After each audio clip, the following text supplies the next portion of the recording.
Hi, Kerry here with Best of Us in Retirement. I got an email from Brian indicating that he is retired. His wife is retired. They're both about 66 years old. She had taught when they first got married and then raised the children and then went back to the school system and taught. And they both have Social Security. She has a small pension. They've been able to save some money. He through a 401k, she through a 403b. And so they have about $250,000 in qualified assets.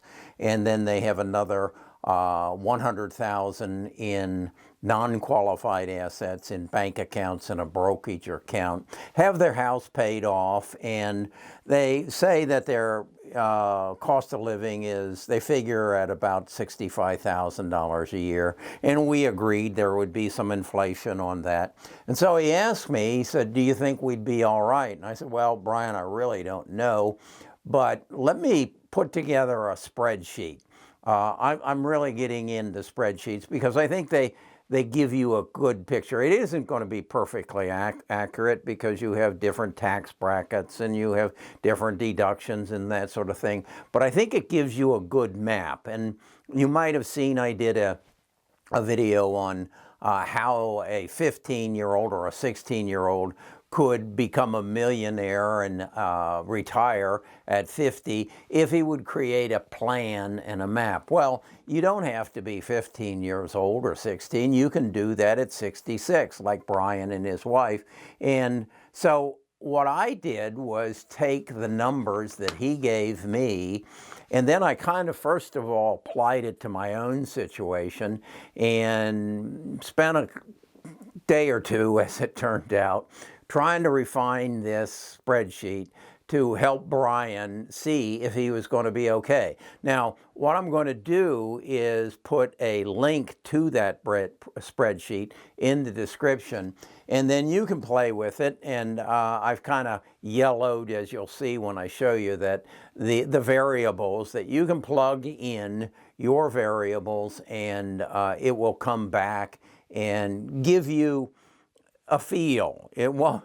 Don't hold me to it when you turn 96 years old and say, Kerry said we would have this, and that's not what we have. But it'll give you a feel, and it'll give you a kind of a guideline as to how the numbers come together. So let's look at the spreadsheet and see if Brian and his wife are going to be okay as they move through retirement.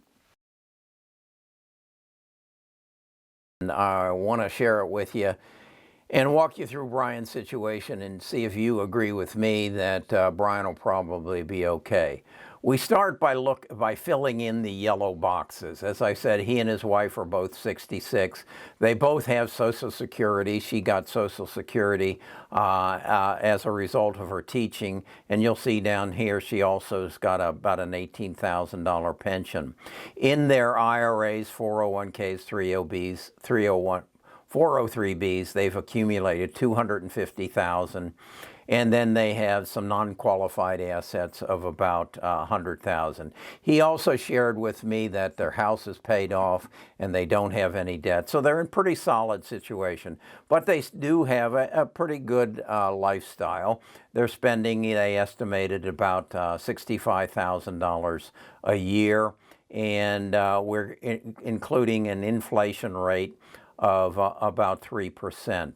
I also put an increase on their Social Security of about 2%. So that kind of gives us, they told me their risk tolerance, they weren't risky investors. They would be comfortable with some stocks, some mutual funds. I suggested possibly some ETFs and some bonds and some cash. So I put their risk tolerance at 6%. That will equate to the growth rates that I assign to their qualified and non-qualified assets. So then it was a matter of figuring their tax rate. And what we figure the tax rate on is their adjustable gross income. In a married couple who make up to $41,000 or $40,125 pay an effective tax rate of 12%.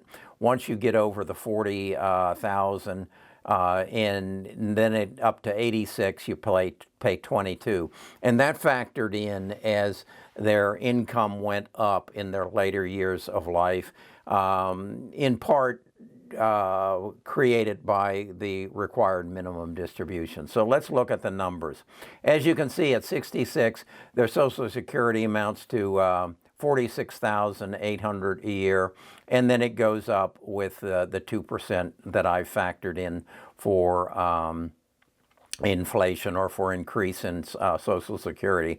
Their investment income, this is on their non-qualified account, which was $100,000, and at 6%, it's going to grow at $6,000 a year. Don't have any required minimum distributions until they get to be 72. Then her pension, and I assumed it was a fixed pension, of $18,000 a year. He said he might do some consulting work, but he didn't want to factor that in, so I don't have anything as extra income. So their annual income is a cumulative of the Social Security, their investment income, and their pension is $70,800. I then figured that they had a standard deduction, and they so we got their taxable income down to $23,400.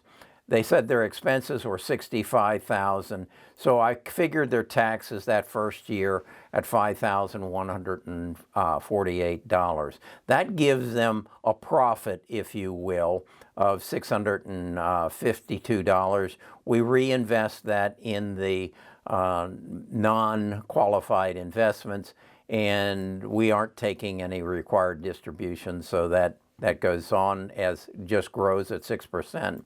So now their assets are $371,652.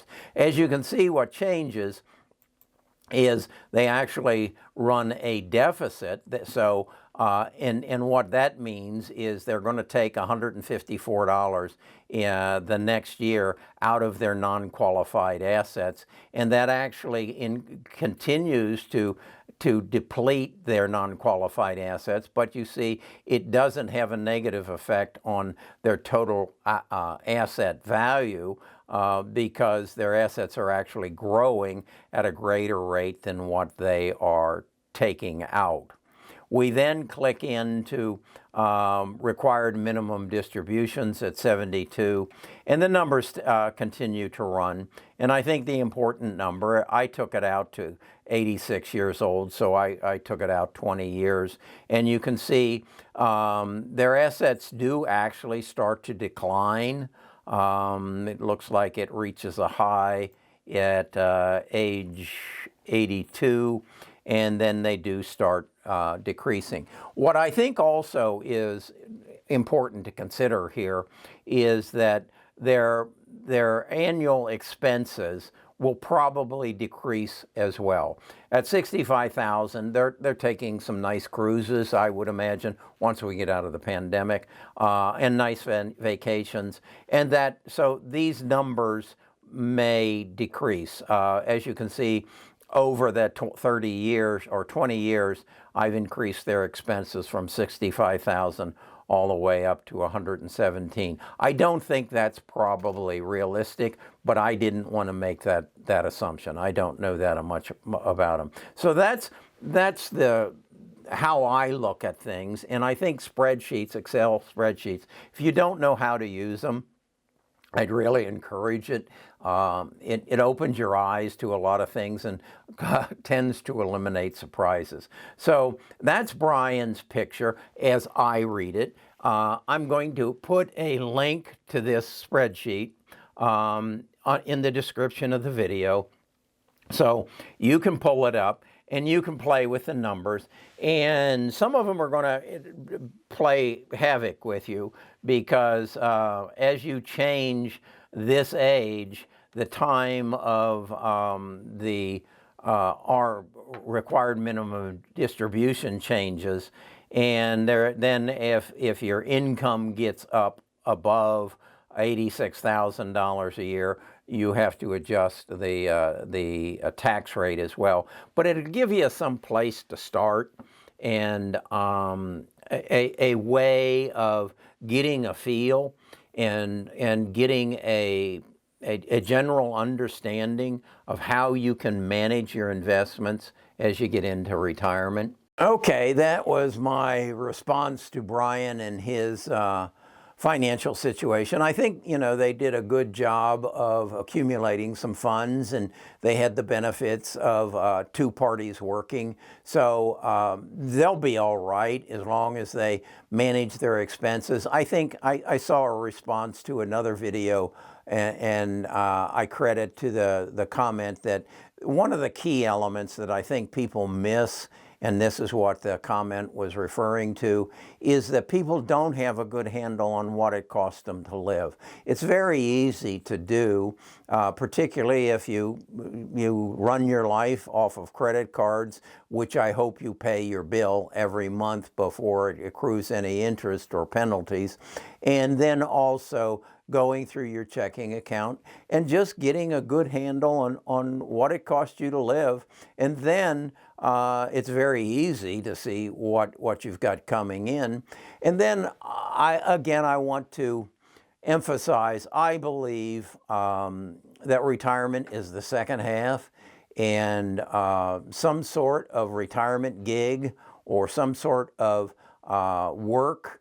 And I don't want to call it work because it should be wrapped around your passion, something that you enjoy doing and would do if you had the opportunity. And then I want you to, much as I have, is to discover the digital economy and the way that I use YouTube to share, the way that you could write a book, as I've written books, to share your knowledge and your experience. And you'd be surprised how many people would be interested. I mentioned this to my son this morning. He was here visiting, and he said, "Well, Dad, you got to realize that not everybody has a personality that can get in front of a camera and make YouTube videos." And I said to him, "Trent, you should go back and look at some of the first videos I made. And you can do that. Go over to Best of Us Investors and see some of the first videos I made." I was not very creative. I was not very comfortable. But you learn it. It's a skill. It's just like anything else. You didn't come out of high school or college with a skill. You came out with an education. And then you turned that education into a skill over years of learning and applying yourself. Well, that's the same thing you can do in retirement. Acquire a new skill and then monetize it and then make a gig out of it. I actually don't feel that my day is complete anymore if I don't make a video somewhere in the day and share it with somebody. And I have learned as I've done this, there's all kinds of the parts of my life that I can share. I'm doing what so many, what is it? I think there are 79 million baby boomers in the United States. I'm living the same life that they are or will be learning or living. And they can learn from my mistakes, and they can learn from my successes as well. And that's what I challenge you to do, to recognize that this should be the best part of your life. The other thing I really want to share with you, and I've seen this more and more, is you got to take care of yourself. You've got to keep your weight down, which means you slow down the amount that you eat. I have a habit that I take a meal and I look at the plate and I say, where's all that going to go? Is my stomach big enough? And I want my stomach big enough to handle all that. So I don't eat near as much as I used to. I do some intermediate fasting. I get out, and today it's raining. I hope it stopped. We got the remnants of Ida coming through. I hope I can get out and run in my new shoes that I bought. And that's part of life. And again, my son says, Dad, I don't know anybody your age that exercises like you do. Well, then you don't know. I said to him, then you don't know anybody my age who's going to live as long as I do. So take care of yourself. Start approaching this part of your life as the best part of your life. That's an attitude. That's an attitude. And try to find a way to make it enjoyable and exciting every day. I spent the day this morning sitting and talking to with my son about investments, about lifestyle, and I had something to contribute. And that's what you should strive to do. To improve your mind, read.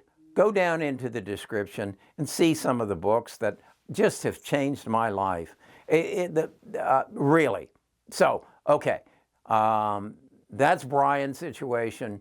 I'll talk to you again soon. And now, by the way, if you have a situation that you'd like, email me or make a comment, and I read the comments, and we can make a video about you as well. Talk to you later.